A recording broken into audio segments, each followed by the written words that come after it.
hard time figuring out the camera. It's in my mind, I'm thinking, click, subscribe, click, bell notification, and thumbs up.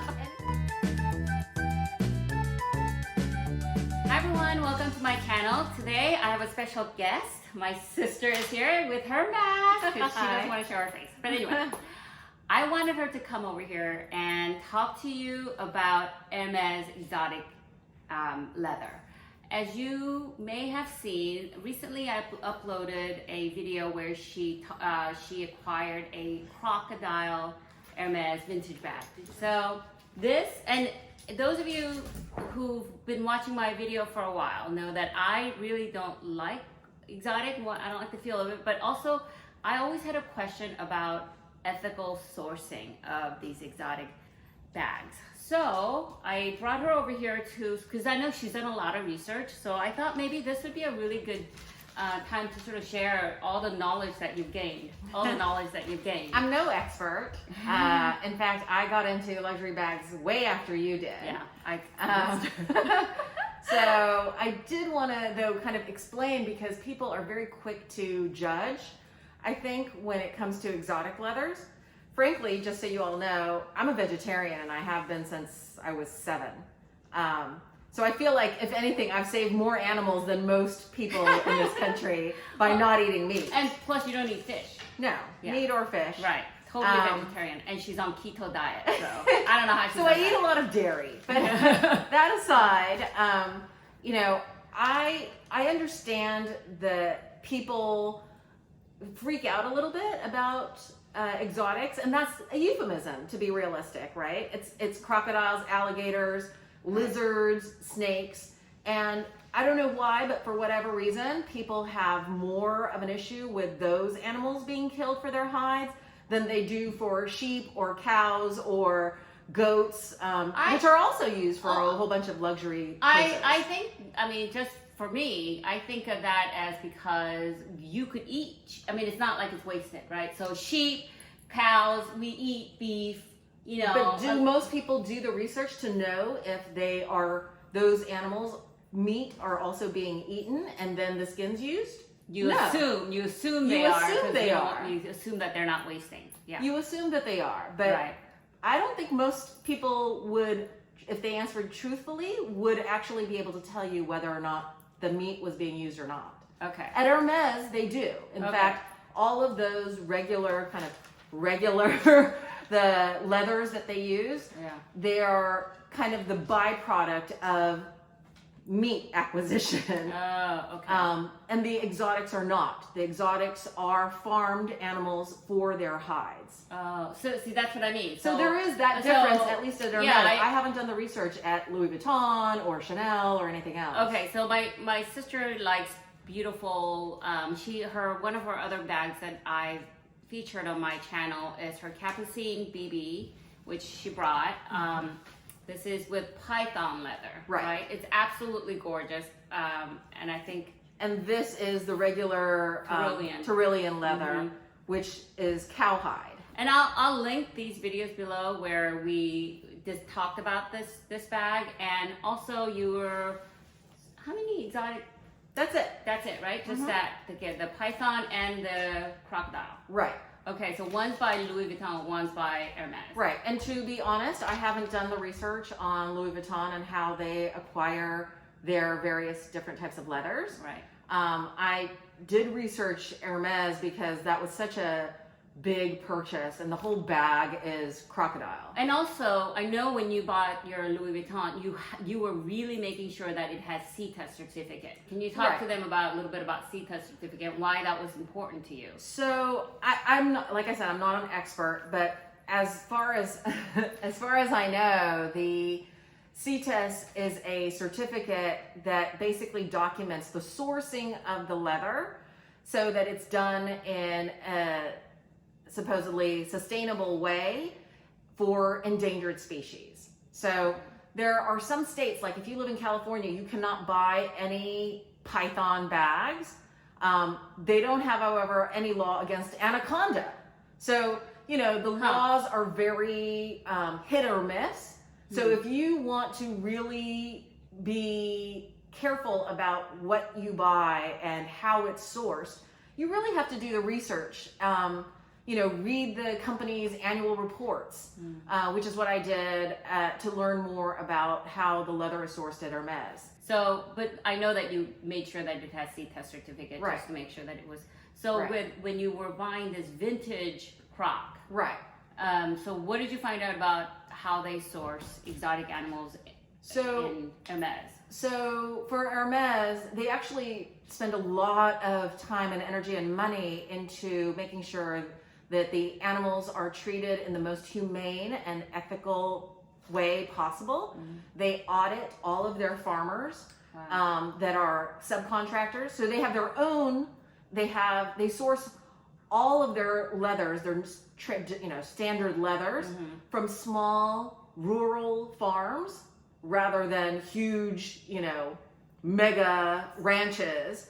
They want to make sure that the animals are treated in the best way possible, because their philosophy is also not only for the treatment of the animals, for ethics reasons, but also because they believe that the leather quality is much better when the animals have led good lives. Oh, well, that makes sense. It That does totally make sense, makes right? sense, You yeah. are what you eat. Right. So if the animals were treated well, then their skins are going to be better and smoother. And, the same thing goes with the crocodiles versus the, like the porosis that this is made out of is sourced out of Australia, out of farms in Australia, versus, they're not catching them out in the swamps. Oh, They are they're in a farm. farmed for this. Okay. But RSA actually told me that You mean Hermes? the Hermes RSA said, this porosis is is the most costly of the exotics, actually, because the animal itself is very aggressive. So they fight with each other all the time so they can get scars. So Oh my they God. try to make sure that these crocodiles are Scar-free? as much as possible, because you get a scar across the belly of a crocodile and that leather is not usable anymore. Oh, right. So Wow. that's another reason why the porosis in particular, she said, is because the crocodiles are actually so aggressive. Does porosis means a type of crocodile? Yes. Okay, got it. So it's the kind that have, if you are able to focus in really closely, Okay. you can see little dots on every single scale. Oh, And okay. that's I'm gonna take indicative a porosis. close picture and show that. Right. Okay. The Niloticus. Oh, bring that back, because just on the side note, remember we unboxed it, Yeah. and again I'll link that video below. She went to the Hermes and found out what this was for, just in case you guys were wondering. It's You just know? decorative. It goes along with the ring that's part of the Collier de Chien line. So it has the Ring and the bracelet has like yeah, a little, so like the Rival bracelet, the CDC bracelet, all have this ring. so that's what that's for. And it's basically, originally it was on that dog collar, and that's where the leash was attached. Sure, that makes sense. Okay. So, but on this bag, it's just purely decorative. Anyway, go ahead with Hermes, how they source the exotics. Yeah, so they take the porosis from Australia. Okay. They take the Niloticus from farms in Africa. I guess close, Niloticus. right? So close to the Nile River, Niloticus. You said it wrong last time, and I Yes, corrected you. yes, yes. The alligators are usually from like the Gulf Coast of the U.S., around the Florida area. From farms again. From farms. All of these are from farms that are subcontractors that are under strict regulations and rules by Hermes, which are rules that they instituted following the UN Washington Convention, the U.S. Fish and Wildlife Service, and all of the farms are audited at least every 2 to 5 years. Same with the ostrich farms, the lizard farms in Malaysia, the python farms in Vietnam and in Malaysia. They are all audited, and they do regular auditing of checking on the animals and making sure that they're, the process by which they're acquiring the hides is done in the most humane way, following guidelines that were set by, like the UN, the U.S. Fish and Wildlife Service, and with a lot of oversight by veterinarians and the French Wildlife, World Wildlife, WWF for France. Oh, okay. I had to break for a little bit because I got a phone call. But okay, so we were talking about where Hermes gets the various products. Various products, yes. So 50% of their sales comes from leather goods. 22% comes from ready to wear. Okay. 9% comes from silks and textiles, like your scarves and things like that. Okay. Only 9%? I thought it'd be higher. And then the other 19% covers everything else. Like housewares houseware and whatever. Okay. Right? And about 70% of all of their products are manufactured in-house, in Hermes companies, with Hermes staff. Wow. The other remaining 30% are sourced to, or sent out to subcontractors because of their various specialties, right? Oh, I remember. So, there's a specialty maybe in India that does embroidery beautifully. Oh. There's silks that are manufactured in Mongolia. Okay. There's what is another example? Silk is fabricated in Brazil for whatever reason. Silk? Yeah. Really? I would have thought China. Right, but it's supposedly Brazil. You know what? And this is an older. My last read the annual report for Hermes. It was 2 years old. Oh, so still pretty current. Yeah. I never would have guessed like Brazil for silk. And some people might remember back in 2015 that Jane Birkin got all upset after having seen a documentary made by PETA about the exotics, and she said, she wanted her name, the Birkin name, dropped from the Birkin bags that were made in exotic leathers. And Hermes did an audit of the Texas farm where that documentary, I guess, was filmed. Wow. I haven't seen the film. I haven't either, actually. But I did read about that. So she had asked that her name be removed. They audited and they said there was an isolated incident and that it was rectified 100%. And Jane Birkin retracted her request. Oh, wow. So they take all of this stuff really seriously. Of course, can there be bad actors? That can happen in any industry. Because from 2 to 5 years, a lot can happen, right? Sure. Yeah. Sure. So, anything can happen. It can happen a month later. Right. But at least Hermes is going through that process. Right. And some of you might be thinking, oh, well, Chanel dropped using exotics. Right. And why doesn't Hermes, why doesn't Louis Vuitton? Right. And what I read about that was that, in fact, it wasn't so much of an ethical concern. It was that Chanel had not made the investments in their subcontractors or their sourcing of those exotic leathers. They don't have the same contracts in place that LVMH does and that Hermes does. Oh. So those two companies, as far as I understand, spent much more all along the way making sure that their subcontractors or their farmers that they have partnered with or that they own themselves were, ready for whatever needed to be made. And Chanel did not do that. They were dependent on third parties that they had very little control over. Oh. So I just, before you're quick to judge other people for carrying whatever they're carrying, you might think a little bit more about, are you doing everything you can about saving animals? Are you not eating meat? Are you not, wearing leather shoes? Yeah, you can really go down that route, right? Absolutely. So it's like you can be like totally vegan, vegetarian, and nothing, only plant-based things and plastic. Well, and frankly, there are a lot of vegan leathers that are horrible for the environment because they're made with PVC. They're made with plastic, and that's awful for the environment.